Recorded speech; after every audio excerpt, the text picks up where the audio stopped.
Radbot, keeping humans warm for less. Installing Radbot. Installing Radbot takes about the same time it takes to make a cup of tea. So pop the kettle on and let's get started. In the box you'll find the Radbot unit, a variety of valve adapters, and the batteries. First step, remove your old valve. No need for any special tools, just lift it off. Next, select the right adapter. Only one of them will fit your radiator, so try until you find the right one. We've put the most commonly needed adapter at the top of the box, so try this one first. To fit the adapter, simply drop it into place and tighten by hand.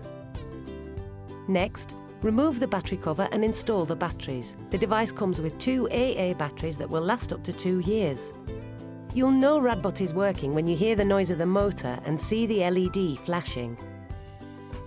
Use the securing nut to secure Radbot to the valve and align it so the comfort dial can be read easily.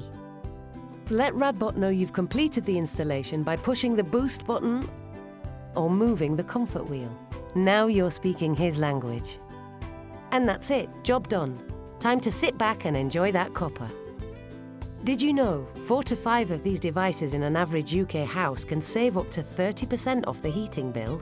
So why waste energy heating empty rooms when you can fit Radbot? Radbot. Smart heating made simple.